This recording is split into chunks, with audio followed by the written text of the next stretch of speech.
Cuenta la historia que dos chicos bajaron por una chimenea. Uno sale a la casa con toda la cara sucia y el otro con toda la cara limpia. Acepte este desafío. ¿Quién de los dos se lava la cara? El de la cara limpia. Porque ve al otro con la cara sucia y dice, debo tener la cara sucia, por lo tanto me voy a lavar la cara. El de la cara sucia ve que el otro tiene la cara limpia, nunca se le ocurriría que él tendría la cara sucia. Segunda oportunidad. Bajan los dos de la chimenea, uno con la cara sucia y el otro con la cara limpia. ¿Quién se lava la cara? Los dos. Porque como el otro se lava la cara, por lo que expliqué antes, el que no se había lavado la cara, bueno, si él se lava, queda feo que yo no me lave y también me lavo. Empiezo el programa de esta manera porque cuando operamos en acciones, cuando operamos en bonos, muchos de nosotros nos comportamos de la misma manera. No es solo nuestra opinión la que cuenta, sino el reflejo que vemos en el resto. No importa solo los datos políticos que vamos a discutir hoy en el programa, sino no cómo lo interpreto yo, sino cómo lo interpreta la mayoría de la gente. Y un buen operador bursátil es el que interpreta lo que va a interpretar la mayoría. Por eso no es que solo me importa mi opinión, o no me debería importar tanto mi opinión, sino lo que creo que va a opinar la mayoría de la gente. Señores, muy buenas noches y bienvenidos a un programa más de esta idea del sistema bursátil argentino que se llama Comprovendo. ¿Por qué usted se tiene que quedar? Juan Carlos de Pablo. Ahora, en breve, vamos a discutir la macroeconomía con él y algunos datos que lo vamos a dejar hacer sus propias editoriales para que nos marque el camino. Después, Sergio Berestein volvió con nosotros y nos va a dar el planteo político. Por esto que decía, no es solo importante saber qué va a pasar, sino cómo va a interpretar la mayoría de lo que va a pasar. Después, José Sciaba Serrate, para discutir los temas internacionales. Hablaron mucho en el mundo y el mercado americano tuvo una pequeña corrección. ¿Nos asustamos o no? Va a ser el debate con él. Vamos a volver al recinto de operaciones y vamos a hablar con Santiago Roca y Gustavo Nefa sobre las acciones y las oportunidades o no en particular. Para cerrar con un gran operador internacional, Gustavo Cañonero, vuelto a la Argentina, vamos a tratar de averiguar por qué. Señores, todo esto es en el programa de hoy, no se lo pierdan.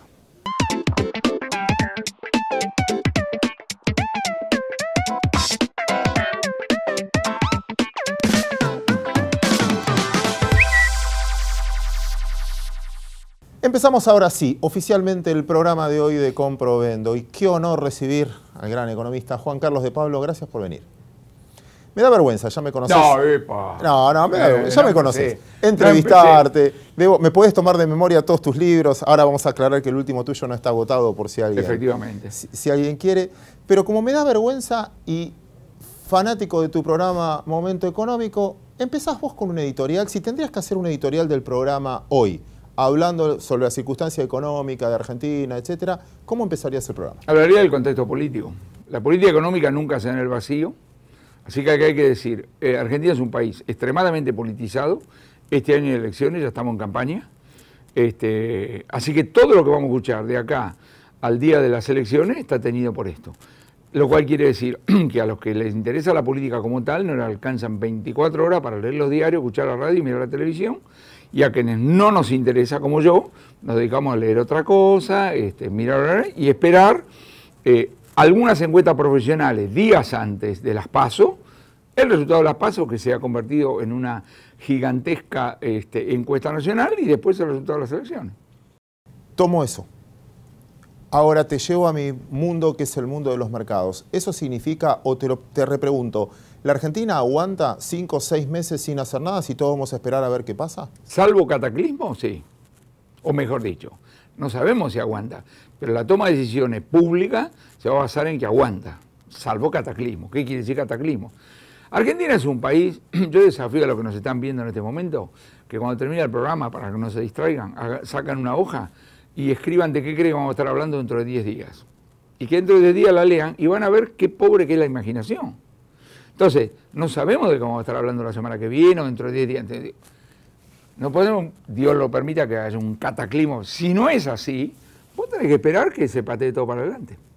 Ayer escuchaba a nuestro amigo, sé que es amigo tuyo, Fernando Navajas, un fenómeno, y mostraba una cosa típica en todos los momentos argentinos, de recesión argentina, que es generalmente cuando se da un proceso recesivo o de estancamiento, como 5 años que lleva la Argentina, se te cierra el financiamiento. Y lo raro de acá es que podés alargar cualquier decisión porque si bien estás en un mal momento económico, conseguís quien te financie todo este proceso, cosa que no había pasado en la Argentina. Sí, lo cual no sé si es una bendición o una desgracia. Porque yo vengo de eso que se llama la economía real, no de la economía financiera. Y con el mayor de los respetos, la impresión que tengo es que el mundo financiero anota. Entonces, te pasa la tasa de 6 a 8 y eso parece una anotación. Pero que yo me pongo los pantalones del pizzero que se hace esta pregunta: ¿cuántas pizzas más de mozzarella tengo que vender para honrar esa deuda que se acaba de decir? Entonces digo, que hoy tengamos financiamiento, no digo fácil, pero sí accesible, a tasas caras, y no me vengan con que a Venezuela le pagamos más, porque esa tasa del 8% a mí me duele, como pizzero, digamos así, tiene su costado problemático, porque es evidente que por razones totalmente entendibles desde el punto de vista político, todo tira para adelante. Vos no podés revisar ninguna jubilación mal dada, ninguna tarifa, nada.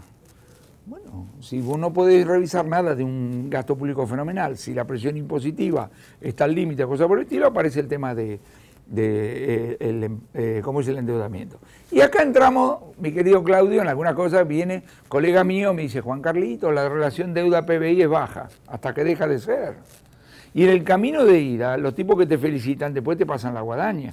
Yo espero que las actuales autoridades, cuando viene Angela Merkel, se toma el trabajo de volar 13 horas para venir acá y no entiendo para qué vino, y el otro, y todos nos felicitan, que no te la tenés que creer, particularmente el presidente.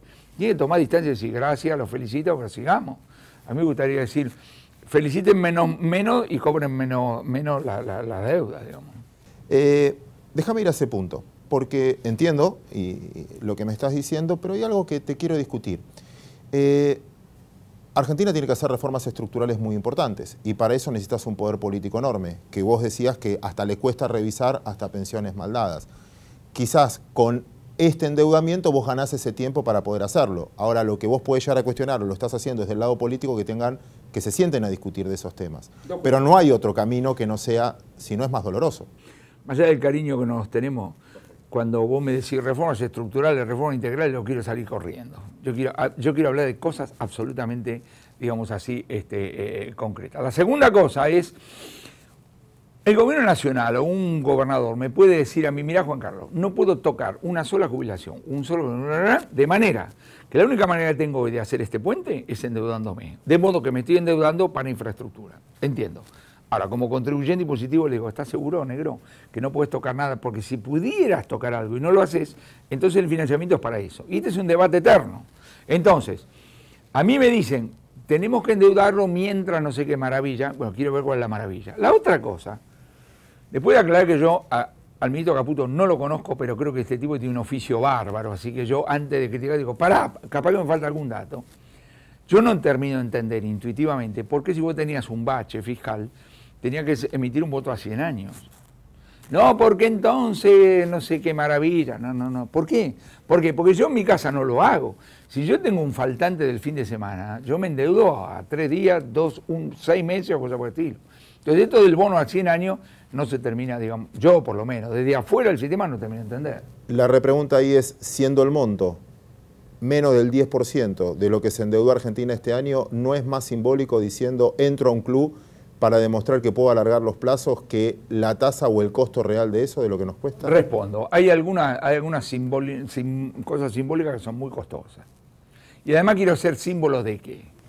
Porque como bien dijiste cuando discutimos muchas veces a propósito de otras crisis, los mercados tienen ¿te acordás? Tienen mala memoria. Entonces, en el camino de ella te dice: no, Juan Carlitos, estás haciendo buenas notas, la imagen, la credibilidad. Y después se maneja de otra manera. Así que, de repente pego por ignorante, no tengo ningún problema de decirlo, pero a mí no me convence ese tipo de argumentos. Está perfecto. Vamos a tu punto. Me gustó entrar ese desafío que planteabas. No hablemos de reformas estructurales, vamos a los puntos. ¿Qué cosas, si tendrías el poder hoy, si yo te nombro o alguien te nombra y tenés el poder de hacer, ¿por qué cosa empezarías? ¿Qué cosas dirías, este punto Argentina ya lo puede corregir de su gasto público? Yo te pongo Ah, ¿de gasto público? Va, de las reformas argentinas para ser competitivas. Bueno, primero el tema del gasto público. En el caso del gasto público es evidente que el subsidio tiene que hacer algo. Y tiene que hablar en serio. Mi ejemplo preferido, ya la gente está cansada, ¿no? Yo soy un tipo de mucha guita, claro, por si no lo saben. Pero soy un usuario de la SUBE. Para venir acá, venía desde la loma de no sé cuánto con 6.25 y como estaba por llegar, me bajé, subí un taxi y el trayecto ese me salió 50 pesos. Algo no anda. Algo no anda. Entonces no podemos decir, no, lo que pasa es que nos están matando con las tarifas. Dejémonos en broma. Hay mucho, digamos así, para hacer. Segundo, en las pensiones graciables... Para que no extrañes el programa que estabas a la noche, lo digo de esta manera. Sí. Pero del otro lado vos podés pagar esa diferencia. Pero también en un momento recesivo, donde lo que fuera, hay muchas partes de la sociedad que te va a decir de golpe no puedo, porque Claudio, se me cae el consumo, dejo de comer. El año pasado, en el medio del debate, si se podían pagar el aumento de las tarifas de gas, Eduardo Amadeo repartió un cuadro elemental que dijo, más del 80% de la gente lo pagó, mientras todos se regaban las vestiduras. Entonces digo, pero mi vieja, yo siempre pienso en mi finada vieja, que cuando vos le hacías un argumento, dice, tenés razón. Siempre lo que decía es, ok, yo me banco el ajuste, explícame el servicio de qué. Ese es un punto válido. El argentino dice, ¿sabe qué?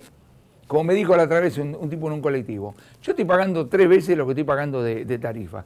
Pero ¿cómo estoy seguro que le llega al que le llega y no tengo más corte de luz? Esto está bien. Pues el tipo dice, ¿me puede decir dónde va? Digamos así eso.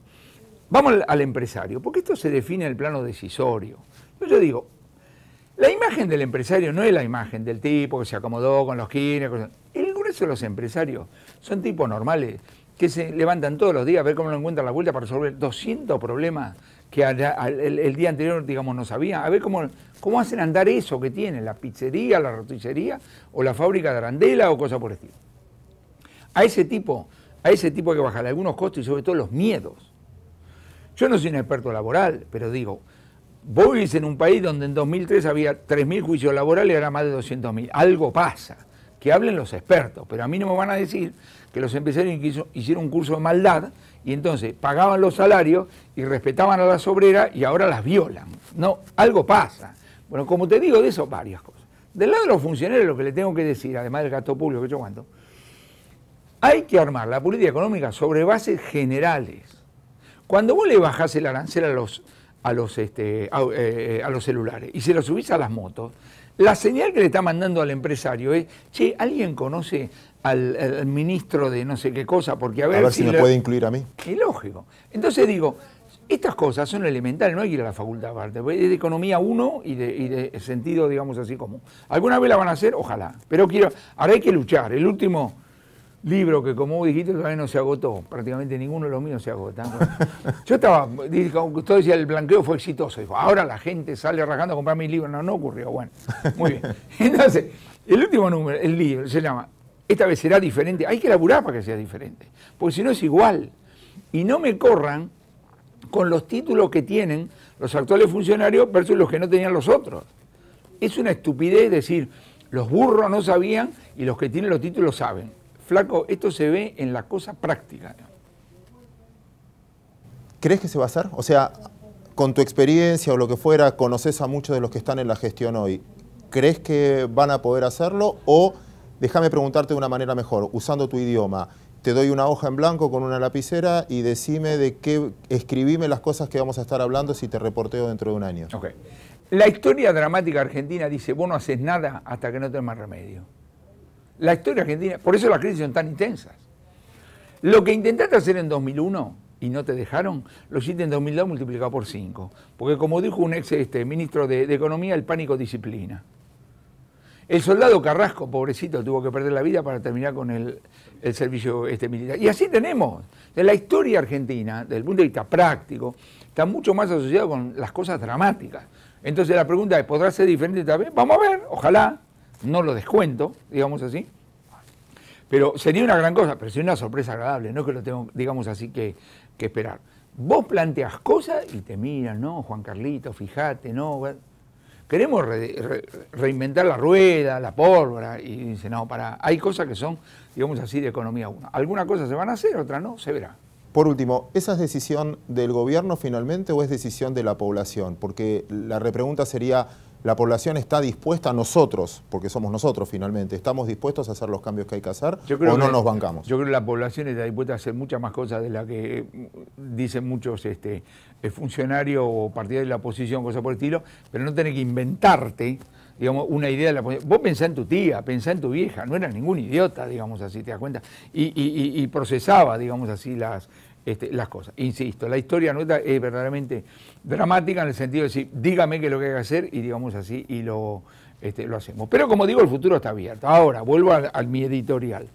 Hoy estamos totalmente sumergidos en la campaña. No pidamos otra cosa. No le pidamos a los funcionarios que planteen dudas, no le preguntamos a la oposición que vean algo positivo. Es perder el tiempo. Así que, muchachos, ¿te interesa la política? Dale, no te interesa Tommy Jerry, The Big Bang Theory, un buen libro, etcétera, etcétera.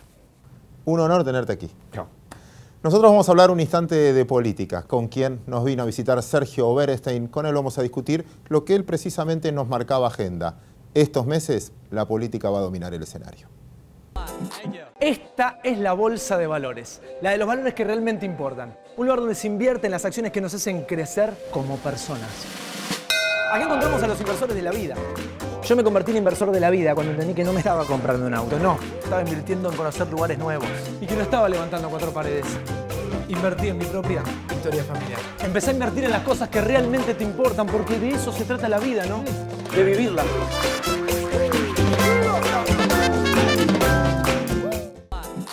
Lo más novedoso de este momento es que se acordó dónde quedaba el estudio. Sergio Berestein, ¿cómo estás? Bien, siempre se vuelve al primer amor. Siempre se vuelve al primer amor. Igual, mira, ni te voy a hacer preguntas. Este es tu espacio, este es tu programa, lo sigue siendo. Y uno de los puntos, hablábamos recién con Juan Carlos de Pablo, lo escuchabas, que te daba casi el protagonismo, porque decía, lo que viene ahora es todo política. Yo creo que no es todo política, es mucha política. Y en todo caso la pregunta es ¿qué política? Porque una cosa es que discutas en un contexto electoral ideas, proyectos, políticas, cosas sustantivas, lo que uno cree que debería ser la agenda en serio de largo plazo, que ya lo tachamos, eso no va a pasar. No va a pasar. Y otra cosa es que discutas chicanas o cuestiones, si el bono a 100 años es bueno o es malo, cosas de la peor forma posible, es decir, degradando el nivel de debate público, que me temo va a ser la naturaleza de este proceso electoral. Con lo cual, lo que vamos a estar mirando no es la calidad del debate, sino es quién se posiciona mejor o peor, cómo impacta esto en el resultado electoral y sobre todo qué pasa después. Y me parece que los ciudadanos y sobre todo el mercado financiero está sobre todo interesado en cómo sigue esto. Y ahí aparecen escenarios bastante interesantes, Claudio, porque vos decís, el mejor de los casos. Suponete que el mejor de los casos es que se afirme el gobierno. Hay mucha gente que piensa eso. Bueno, ¿cuántas sillas en el Senado y en la Cámara de Diputados eso implica? ¿Cuánta ganancia estructural, institucional, en el mejor de los casos puedes tener? Bueno, tampoco te alcanza para avanzar en una agenda de reformas más sustantiva, más seria y más profunda. ¿Te puedo interrumpir ahí? Sí. Perdón que sea reiterativo en esto, pero me encantó un mensaje, hoy lo hablaba también con nuestro amigo común Adelmo, que era, lo decía Morgan Stanley, se lo dijeron en Holanda a Macri, lo que vos querés ver, no querés ver al político actuar, querés ver cómo actúa la sociedad. Entonces, más que ganar un diputado, perder un diputado, es si la sociedad convalida los cambios que hay que venir. Entonces, estamos todos atentos a eso. Las elecciones no por la cantidad de diputados o senadores, sino las elecciones por vamos para este lado o volvemos atrás. Vamos para este lado, como decía yo, o tengo que sacar pasajes al que tiene propiedad privada para otro lado. Es mucho más trascendente desde el punto de vista de la psicología de lo que significa la elección que la cantidad de diputados, senadores que pueden llegar a tener. Sobre todo por el blanqueo. Con más razón. Bueno, hay miles de millones de razones más para mirar el resultado de esta elección con aún más interés. Ahora, si en el mejor de los casos, entonces, el gobierno no va a tener el peso en el Congreso suficiente para avanzar unilateralmente, en el fondo el resultado de la elección pasa a un segundo plano. Y la pregunta central es, ¿tendrá el gobierno la intención de abrir el juego y armar una coalición reformista más amplia? Porque si haces eso, y tenés que hacerlo de forma inteligente, con entretejido político sofisticado, con gobernadores, con representantes en el Senado, en la Cámara de Diputados, intendentes, otros referentes políticos, empresarios, sindicalistas, porque de otra manera no hay. Si no haces eso, en el mejor de los casos tampoco vas a tener poder como para avanzar en la agenda de reformas. Dale, acepto tu idea, vamos a suponer que me pongo a cargo del gobierno y te digo, te contrato. ¿Con quién tengo que negociar? ¿Con partidos o con personas? Y si son personas, ¿quiénes son representativas hoy? Porque lo difícil es quién representa a quién. No solo están todos cruzados de partidos, sino el presidente de un partido es candidato por otro lado. Es muy raro.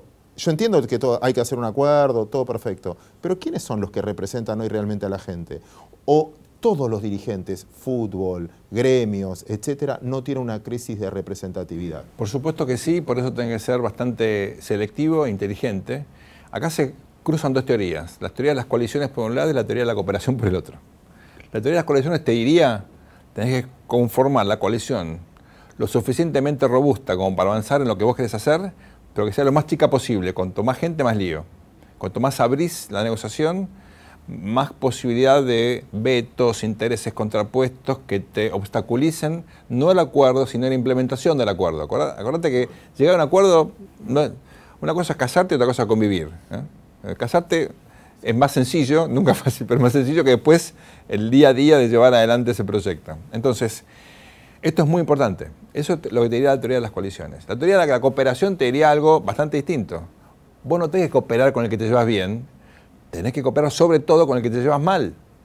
Porque sobre todo si esa persona tiene capacidad para generar un veto a tu política o a tu decisión más adelante, lo que vos hagas pierde credibilidad. Lo que le dice Morgan Stanley, el mercado, al presidente es: yo te creo a vos, pero ¿sabes qué? No vas a estar eternamente. Lo que vos hagas es reversible hasta que no haya un acuerdo mucho más amplio que permita ver que esto en el tiempo se va a mantener. Y ahí no es la sociedad solamente. Necesitas que haya consenso social, pero en cualquier sociedad lo más importante es que haya un núcleo de dirigentes. Si no tenés representación por el lado del origen, tiene que ser en el ejercicio. O sea, hay gente que tiene influencia en la sociedad, porque la sociedad los puso en ese lugar, por más que no tenga una legitimidad de cómo llegó ahí. Te doy un ejemplo por poner uno, pero hay otros. Un Kovadlov está ahí porque se lo ganó, porque la gente le cree, habla y le cree y se queda admirado cómo habla. Bueno, es una persona que tiene un peso propio, digo, hay otros, pero me refiero a esas. Juan Carlos de Pablo. Vos le crees a Juan Carlos, ¿no? Tiene sensatez, sentido común, comunicación. ¿Quién lo votó? No hace falta que lo hayan votado. No, freno el zapping. ¿Lo escuchás? Claro. Freno el zapping. Porque tenés un conjunto de notables que de alguna manera te ayudan a elaborar una propuesta que tenga credibilidad en la sociedad. Yo iría, por un lado, si querés, no demasiado formal, porque Argentina desconfía de los acuerdos. Un acuerdo que hizo Argentina para cambiar la Constitución es visto como algo espurio, el Pacto de Olivos. El Pacto Roca-Ranciman, que fue para mantener cuotas en el comercio exterior en un contexto en el cual colapsaba el comercio exterior. O sea, un buen pacto para la Argentina es visto como una cosa de entrega del patrimonio nacional. O sea, sí, hasta la palabra pacto suena mal. Bueno, entonces como la palabra pacto suena mal, tenés que darle una narrativa a esto distinta, ¿no? Por último, Sergio, no solo pasa lo político, te lo sugería en la pregunta anterior. Si tenés que arreglar con un sindicato, hoy los sindicatos, después de ver muchos actos, ¿representan realmente a los trabajadores? Y así te puedo nombrar de cada una de las agrupaciones si representan a los que dicen representar. Algunos casos sí, otros casos no. Hay sindicatos que están muy estructurados y aparte legalmente no tenés con quién otro negociar porque tienen el monopolio de representación legal. Tenés que hacerlo. Pero yo te diría, mirando la experiencia internacional, ¿no? Hay un país que pactó varias veces, que es México. Hizo un pacto de estabilización, pacto de crecimiento, ahora un pacto para la reforma de la energía, de educación, etc. Del pacto a la realidad, lamentablemente, siempre hay que aceptar que nunca vas a hacer. Es como un plan de negocios. ¿Cuántos planes de negocios vos viste que se elaboran y se implementan como están escritos? Nunca. Esto es igual. Pero al menos es una hoja de ruta donde vos lo que querés es achicar los umbrales de incertidumbre. Vos le dices a la gente, mira, este es el qué. Y este es el cómo. Cuando la gente habla de gradualismo shock, yo me río porque es como que vos me dijeras, mira, tengo que bajar de peso. Me dice el médico que lo haga a poco, pues si lo hago todo junto no sirve. Bueno, el qué está claro, bajar de peso. El cómo es de a poco, el gradualismo. Cuando discutís shock o gradualismo, perdés lo más interesante y es, ¿qué estás implementando? Acá estás implementando gradualmente una política que no está clara hacia dónde va, más allá de bajar la inflación. Pero aún eso, para el ciudadano promedio no es claro que sea bueno, porque hace 70 años que tenemos alta inflación, excepto la convertibilidad. Entonces, ¿por qué un ciudadano promedio va a decir que esto es malo si todo su trayectoria como ciudadano y la de los padres ocurrió bajo un régimen de alta inflación. Brillante el contenido, te súper agradezco. No, un placer estar de vuelta acá. Y ese es tu casa. Gracias. Sin duda que es tu casa. Te invito a quedarte, ustedes también. Vamos a discutir con José Ciaba Zárate, otro de los medios internacionales. Y él dijo que no va a haber otra crisis en la vida, no sabemos de quién. Y me asustó un poco cuando alguien dice no va a tener más crisis, es porque algo puede pasar. Así que lo vamos a escuchar a José Ciaba. Ya volvemos. Estamos construyendo un nuevo mercado federal.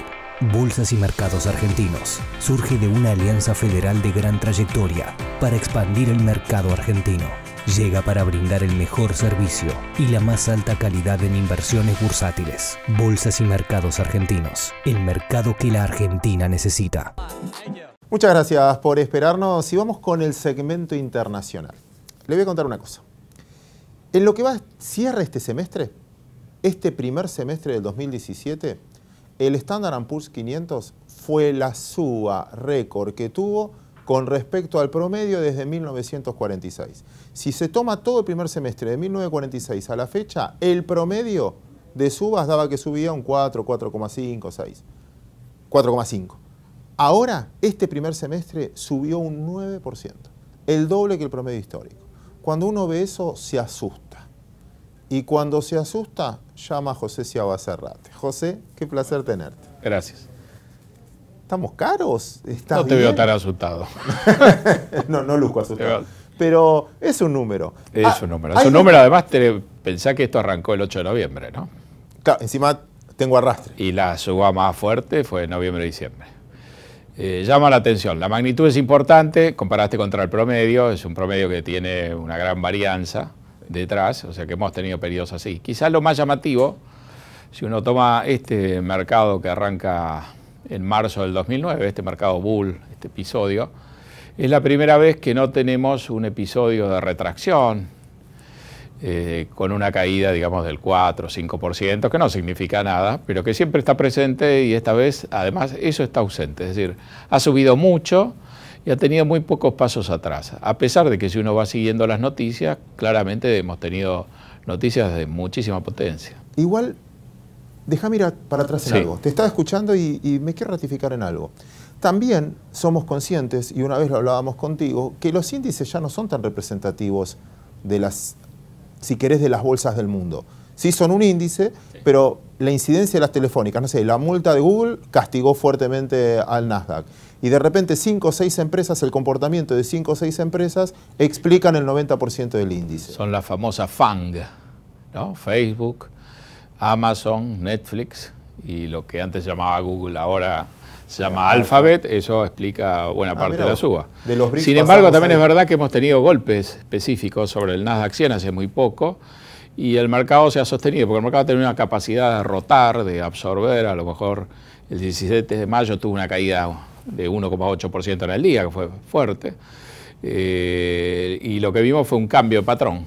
De repente algunas acciones que habían andado muy bien cayeron, levantaron otras, volvieron los bancos, ahora los bancos han aprobado los exámenes de estrés. De la mejor manera de que estos exámenes se realizan, se les ha autorizado a aumentar el pago de dividendos, entonces las acciones financieras tienen otro color. Digamos, ha habido una capacidad de rotar importante. Igual voy a la pregunta directa. Vos en tus presentaciones siempre tenés un gráfico que te compara el price earning promedio, las utilidades promedio con respecto a los precios. Sí. Entonces vos me decís si es caro o barato de acuerdo al promedio de price earning. Entonces la pregunta concreta ahora sería, ¿en tus gráficos estamos caros o baratos? Bueno, yo tengo varios gráficos, no solamente ese. Pero los días... Depende de quién pague la charla. Exacto.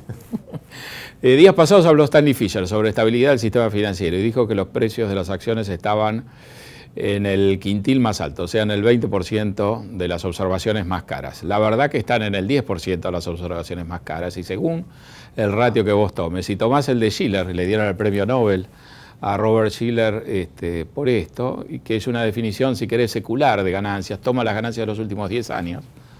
Si tomás esa definición, estamos merodeando 30 y solamente 2 veces en el pasado hemos llegado a ese nivel o superarlo.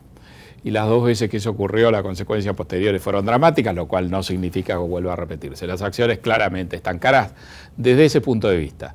Si uno toma una visión muy histórica de ganancias, están más caras. Si uno mira hacia adelante y confía en las proyecciones de ganancias, que a lo mejor es lo que está haciendo el inversor en la bolsa también está cara, pero un poco menos. Es decir, uno puede estar 30 veces las ganancias de los últimos 10 años, alrededor de 25 veces las ganancias del último año y 17,5 veces las ganancias estimadas para los próximos 12 meses.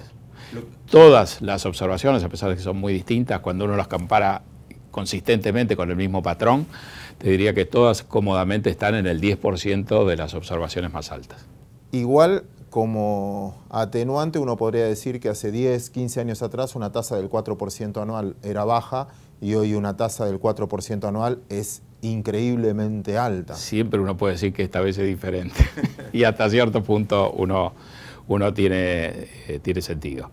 Si uno lo sigue a Shiller, y a lo mejor conviene porque primero es intuitivo y segundo, si le han dado premio Nobel, uno imagina que se lo han dado por buenas razones. Lo que esto significa, en rigor, lo que uno puede decir, no es que esto prediga una caída inminente o en el horizonte inmediato, pero lo que uno tiene que entender cuando paga estos múltiplos, como vos decís, esto puede ser atractivo ahora que las tasas alternativas son bajas, es que lo que uno tiene que entender es que está comprando acciones que prometen hacia adelante retornos bajos.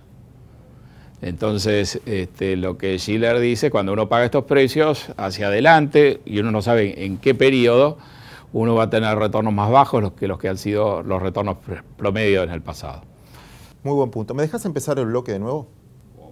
Bienvenidos al Segmento Internacional. Esta semana habló Yellen. No es de mucho hablar, pero esta vez dijo que no vamos a vivir otra crisis como la que vivimos en vida. No sé si de ella, si... Dijo que no cree que volvamos a ver otra crisis en lo que resta de nuestras vidas. Eso dijo. Y cuando alguien subestima de tal manera y lo dice, me asusta.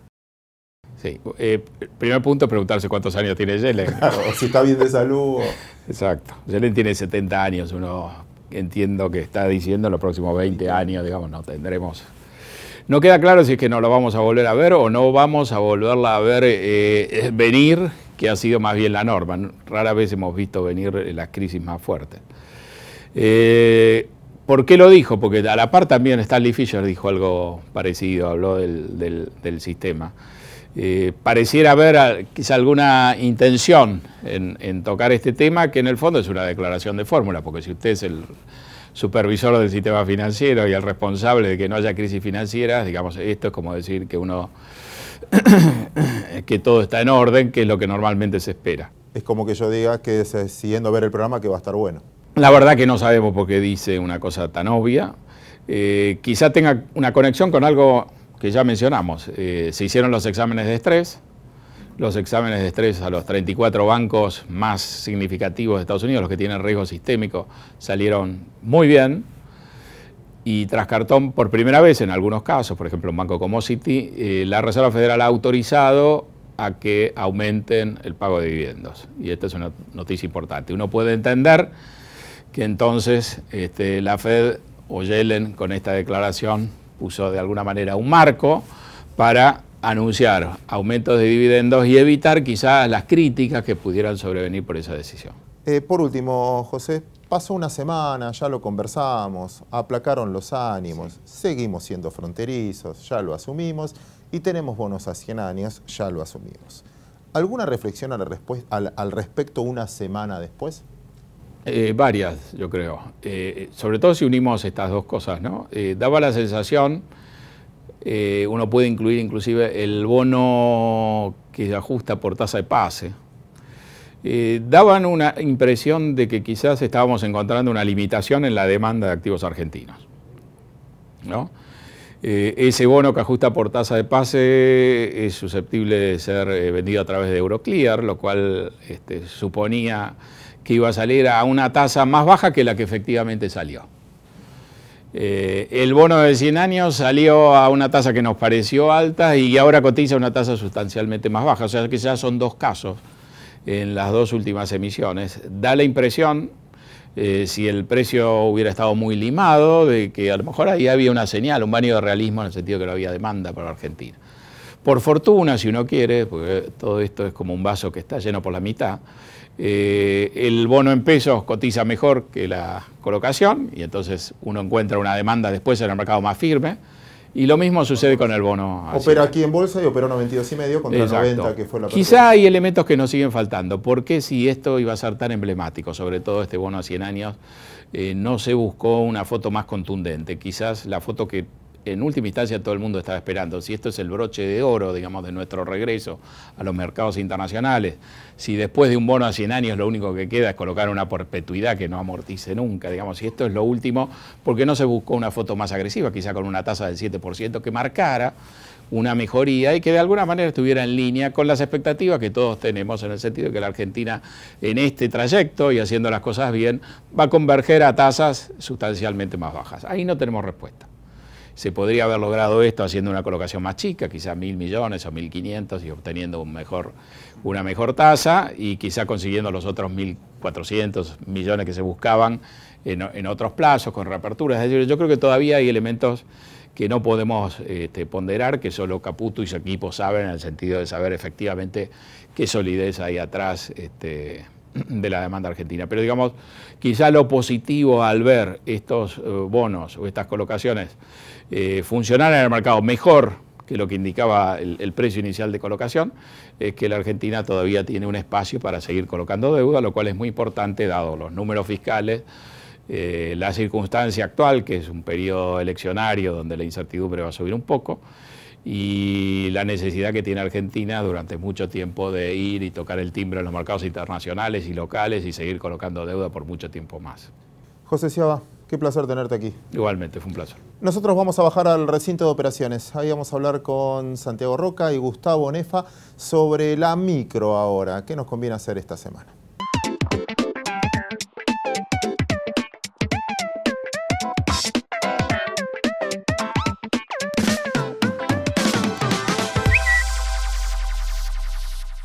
Sí, señores, llegó el momento de las inversiones y no voy a hablar mucho yo ahora. Gustavo Nefa, Santiago Roca, qué bueno tenerte aquí. Empiezo por vos, Gustavo. ¿Compro o vendo esta semana Argentina? Vendo. Si hablamos de acciones de renta fija, tengo otra opinión. Yo creo que todavía estamos en un momento donde hay muchas indefiniciones en los mercados internacionales, en el mercado local con la política, pero donde la tasa de interés prima. Y ahí hay alternativas donde todavía sigue teniendo sentido devengar la tasa de interés. Estoy constructivo, digamos, en la opinión respecto a la renta fija y tenemos el bono a 100 años del cual podemos hablar, digamos, con respecto al financiamiento que está obteniendo Argentina y estirando los plazos, ¿no? Repregunto, ese vendo sonó categórico. ¿Es por corrección o crees ya un cambio de ciclo? Vamos al Merval. Mira, empezaron a haber algunas dudas y se retiraron algunos drivers que alimentaron, digamos, la opinión sobre las acciones argentinas. Ese driver era la recalificación como mercado emergente, largamente hablado. Pasemos la vuelta de página y nos encontramos con la política. Y la política va a dominar los próximos 5 meses. La política ha sembrado algunas dudas con respecto a la presencia de un peronismo dividido, pero un peronismo al fin con poder, y en donde en los mercados internacionales también se ha empezado a ver algún síntoma de agotamiento, en donde de alguna manera va a haber una repercusión tarde o temprano. Con lo cual, al mercado accionario lo dejaré descansar y en ese sentido es un vender, ¿sí? Para ser prolijo. Santi. Y bueno, creo que me voy a sumar a Nefa porque él realmente planteó el eje de la política, planteó también el bono de 100 años y creo que nosotros tenemos que ser muy conscientes de que la política va a mandar hasta octubre y creo que el mercado tenía una gran suba y cuando llegamos a esa esperanza de ser emergente, el Morgan Stanley nos dio pulgar para abajo.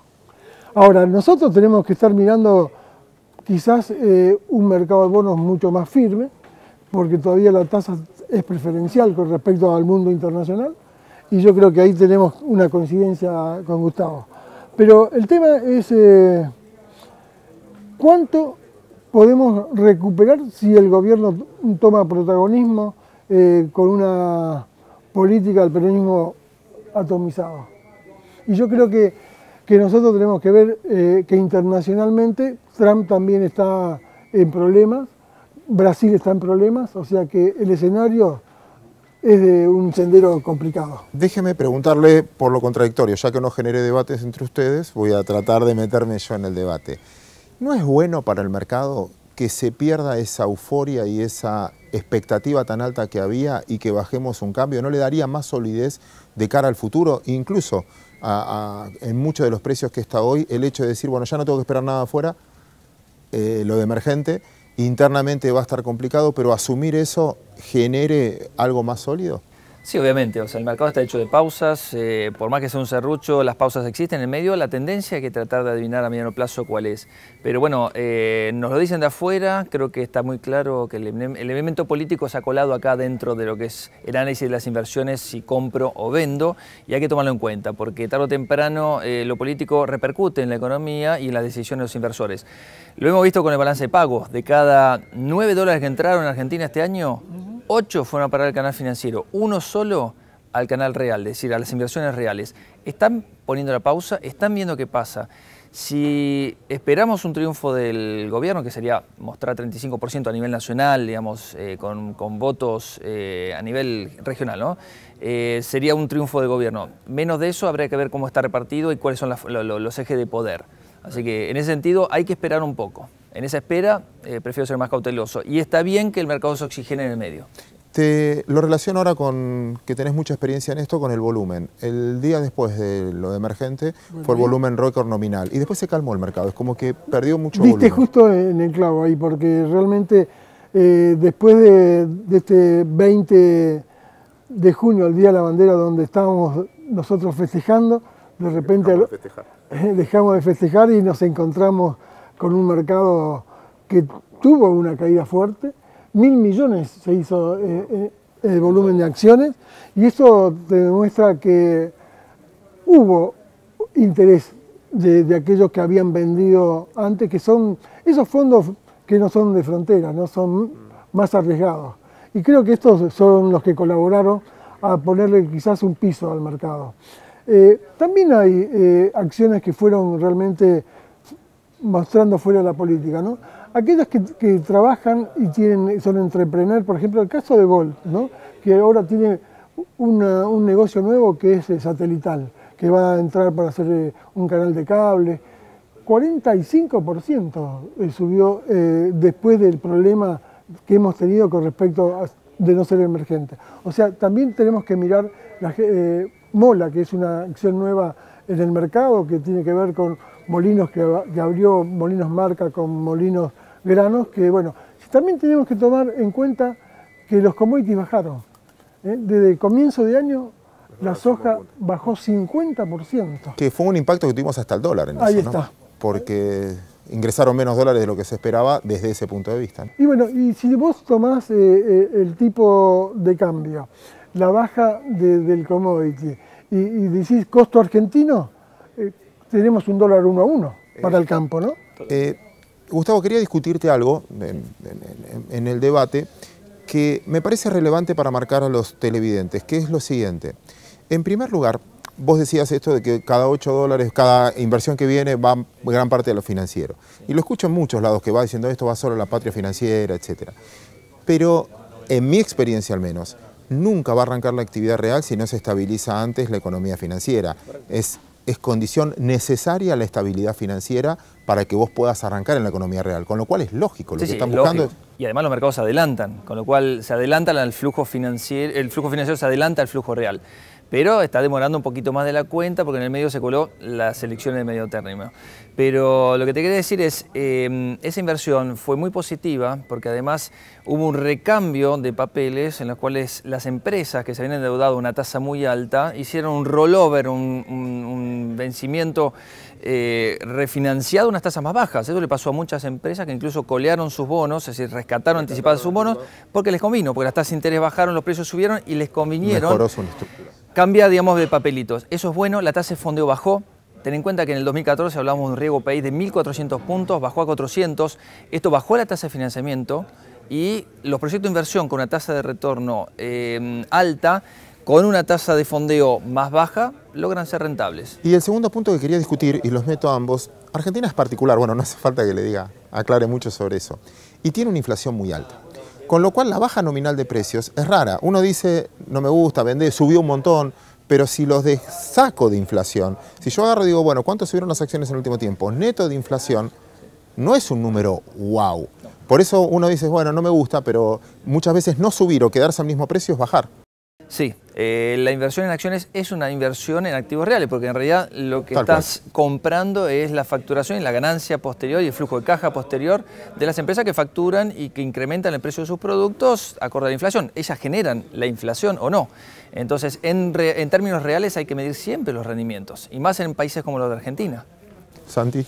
Sí, pero creo que los bancos son todavía rentables, ¿no? El sector financiero sigue ganando plata y las LEVAC son las que le está dando a los bancos su ganancia, y creo que en 3 meses vamos a ver una Argentina diferente. Yo creo que la inflación va bajando, creo que las elecciones va a ser realmente una sorpresa, creo que el gobierno tiene posibilidades de ganar cortito, pero va a ganar, y esto va a ser el cambio que podemos tener después de octubre, cuando todos quedaron un poco afuera del mercado, y vos sabés que vamos a tener una revancha. Me gustó esa parte optimista. El tema también es cómo se vende, digamos, el triunfo. Sabemos que el gobierno no es muy bueno en vender o en transmitir una imagen, porque también hay que ver digamos, la derrota del populismo posible como un triunfo también, un ingreso al Senado, digamos, a unas alternativas que en realidad el mercado espera que no, claro, que no prosperen y potencian. Sí, pero Gustavo, creo que el gobierno aprendió un poco de comunicación. Y creo que este triunfo lo va a comunicar bien, porque necesita buscar nuevamente, le va a vender otra vez para que el gobierno se fortalezca, un equipo económico muy light. Vos lo ves a un hombre como Nicolás Dujovne, que muestra que hay una pequeña suba en lo que es la productividad. Estamos viendo quizás un sector financiero que no hace mucho ruido, porque un dólar de 15.20 a 15 a 16.40, ¿no? Mejoró porque le corrigió la inflación. Es que el punto no es solo lo que dicen, no es solo lo que plantean, sino si la gente termina creyendo, ¿no? Entonces, de anunciar algo y que la gente le crea. Y está bien lo del tipo de cambio, ¿no? Perdón, el tipo de cambio en alza le da, digamos, un margen de rentabilidad superior a las empresas, hasta que se traslade obviamente a sus costos en alguna medida, pero era necesario, está ¿no? bien para las empresas exportadoras, para aquellos que tienen dólares, que invierten afuera. Creo que es una alternativa interesante. Gustavo, cerrando la nota a ambos, escuchábamos recién a José Seabra Serrate y algunas preocupaciones internacionales. ¿Hay algo del mapa internacional que te pueda cambiar el view de la Argentina? Sí, estamos viendo esta semana una corrección en las empresas tecnológicas. Si bien es un sector, pondera cada vez más en los índices internacionales, más en Estados Unidos. Yo no estoy preocupado del ciclo de Estados Unidos. Muchos hablan de que acá de 2018 puede haber una recesión, puede haber, pero no estoy asustado, las ganancias están firmes. Este trimestre que arranca la semana que viene va a arrancar con una tasa de crecimiento interanual del 13% en las ganancias esperadas. Fue del 11%, se esperaba 9%. Está acelerando, digamos, el crecimiento de las ganancias, está acelerando el crecimiento de las ventas, alrededor del 5 o 6%. En Estados Unidos, que tracciona al resto del mundo, es el 54% de la capitalización bursátil a nivel mundial de Estados Unidos, con lo cual eso es una economía externa positiva. Y Europa está dando signos de estabilización, con una tasa de crecimiento esperada entre un 5 a 2% en la mayoría de las economías, las principales por lo menos, y ya habiendo votado el no cambio, por lo menos el refuerzo del euro con Macron, que se empoderó con mucho, digamos, poder ahora a través de las elecciones legislativas. Creo que Europa está encaminada a dar buenas noticias y a remover los estímulos finalmente el año que viene a elevar la tasa de interés. Interesantísimo el contenido que aportaron hoy. Muchísimas gracias por venir a este Comprovendo. Gracias por la ayuda siempre, Santi. Nosotros vamos a subir de nuevo al estudio, vamos a cerrar este programa. Lo vamos a hacer con Gustavo Cañonero, actual director y socio de la firma SBS, pero fue en su momento, lo sigue siendo, un gran protagonista. Era de esos que bajaban la tecla, subían la tecla si hay que comprar o vender, dirigiendo los principales bancos de inversión del mundo. Lo interesante es que volvió a la Argentina. No es que solo puso plata en la Argentina, puso su vida, así que vamos a escuchar el porqué. Esta es la bolsa de valores, la de los valores que realmente importan. Un lugar donde se invierte en las acciones que nos hacen crecer como personas. Acá encontramos a los inversores de la vida. Yo me convertí en inversor de la vida cuando entendí que no me estaba comprando un auto, no. Estaba invirtiendo en conocer lugares nuevos y que no estaba levantando 4 paredes. Invertí en mi propia historia familiar. Empecé a invertir en las cosas que realmente te importan, porque de eso se trata la vida, ¿no? De vivirla.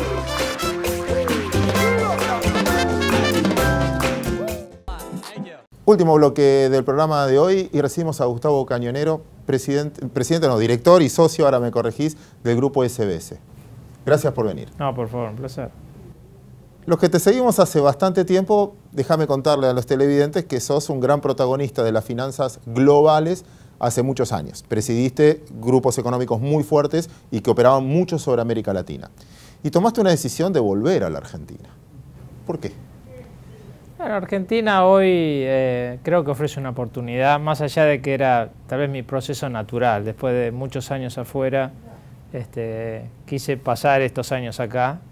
Y sí, me parece que Argentina, después de lo que fue los últimos 10 años, hoy está en un fuerte replanteo que puede hacer cambiar las cosas. Entonces, ser partícipe por ahí es muy interesante.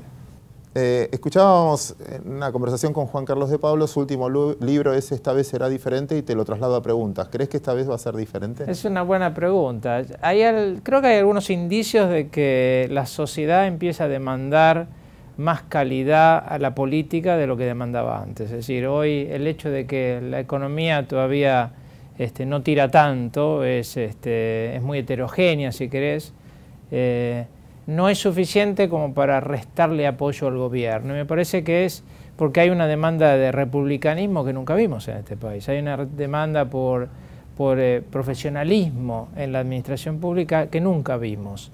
Entonces, eso me da una cuota de esperanza. Creo que el tiempo lo dirá.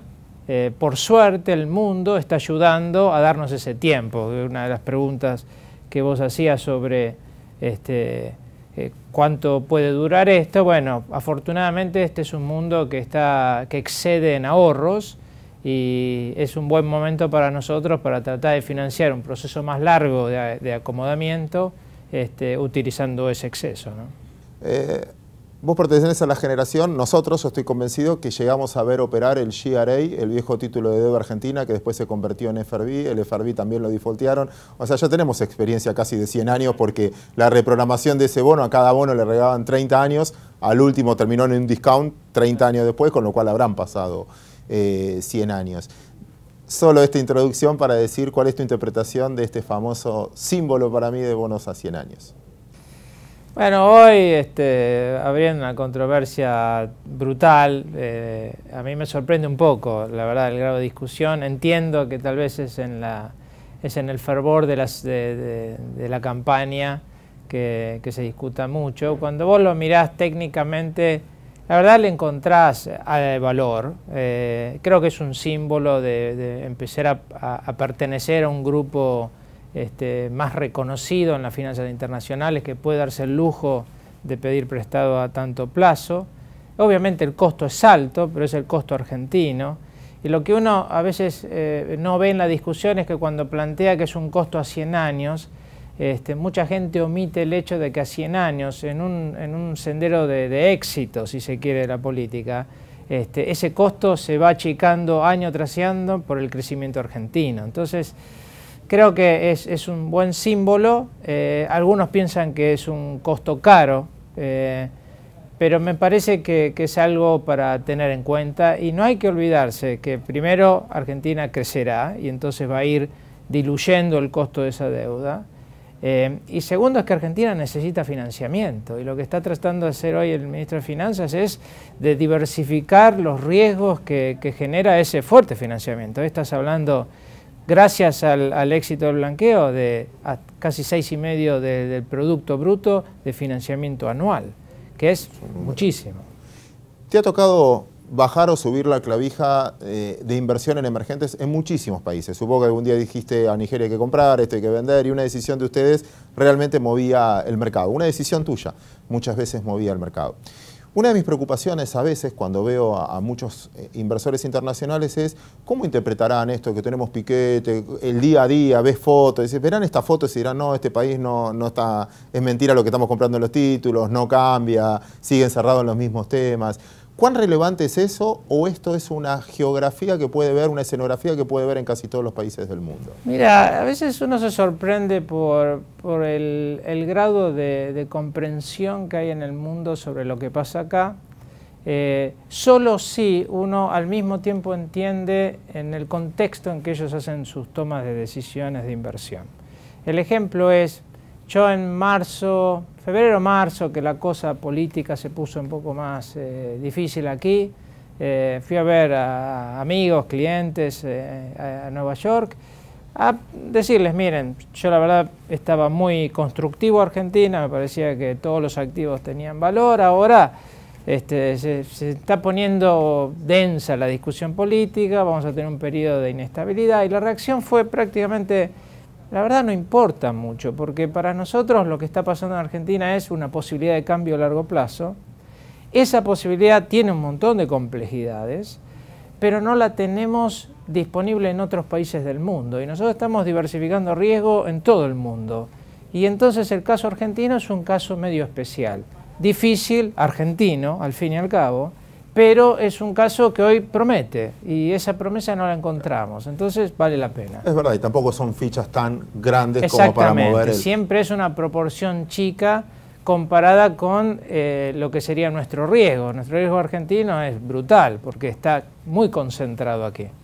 Por último, déjame hacerte una pregunta y cerrando el programa ya me separo del día a día más sindical, más de nuestra actividad, los cambios que está habiendo en nuestra actividad.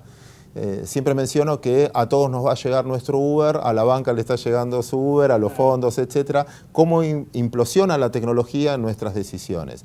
Y sé que ustedes también están en algo del cambio, que es acceder a los fondos también en esta participación online. Contanos un poquito. Sí, justamente nosotros tenemos esta semana el lanzamiento de la plataforma de trading online en el grupo. La verdad con mucho orgullo porque es muchísimo trabajo, un esfuerzo fenomenal, una fuerte inversión, pero que trata de adaptarse a la realidad del día, ¿no? Que es una demanda creciente por simplicidad, por facilidad en las decisiones, en todos los ámbitos, incluyendo en las inversiones. Así que mucha esperanza de que esto promueva. Esto es acceso a que la gente directamente no te llame a vos por teléfono, che, compro, vendo, lo que fuera. Acá tenés la pantalla, acá operá. Exactamente, una plataforma que hasta ofrece elementos de educación, que ofrece ayuda en términos del comportamiento del mercado, que ofrece ayuda hasta en términos del comportamiento propio en el trading o en la inversión. Así que con eso uno espera potenciar la necesidad de la gente de hacer las cosas sin interacción humana, ¿no? Gustavo, por último, algo que no te pregunté, algo que ya que estás en Argentina, volviste, tomaste una decisión, ¿le quieras trasladar a los televidentes? Mira, me parece que hoy Argentina está realmente en un momento crítico. Me parece que la sociedad se está dando cuenta de eso, no sé hasta qué grado eso está sucediendo, pero algo está pasando. Y la verdad que lo que necesitamos es tener una discusión muy transparente de los problemas argentinos. Es decir, Argentina hoy todavía se discute si tiene que reducir la inflación. Si uno mira en la historia, la inestabilidad de precios es la principal causante de la pobreza. Después se tiene que discutir si tiene que mejorar el gasto público o el uso del gasto público. Si uno mira pobreza de vuelta, en los últimos 10 años duplicamos el gasto primario y el nivel de pobreza no cambió. Es decir, hay ciertas cosas que son milagros argentinos, en el mal sentido del término, que tenemos que finalmente discutirlos y tratar de plantar una salida razonable, ¿no? Si no, va a ser muy difícil. Suscribo. Muchísimas gracias por compartir este Compro Vendo con nosotros. Espero que les haya gustado el contenido del programa de hoy. Movidito fue. Señores, nos reencontramos el próximo domingo en esta idea del sistema bursátil argentino que se llama Compro o Vendo.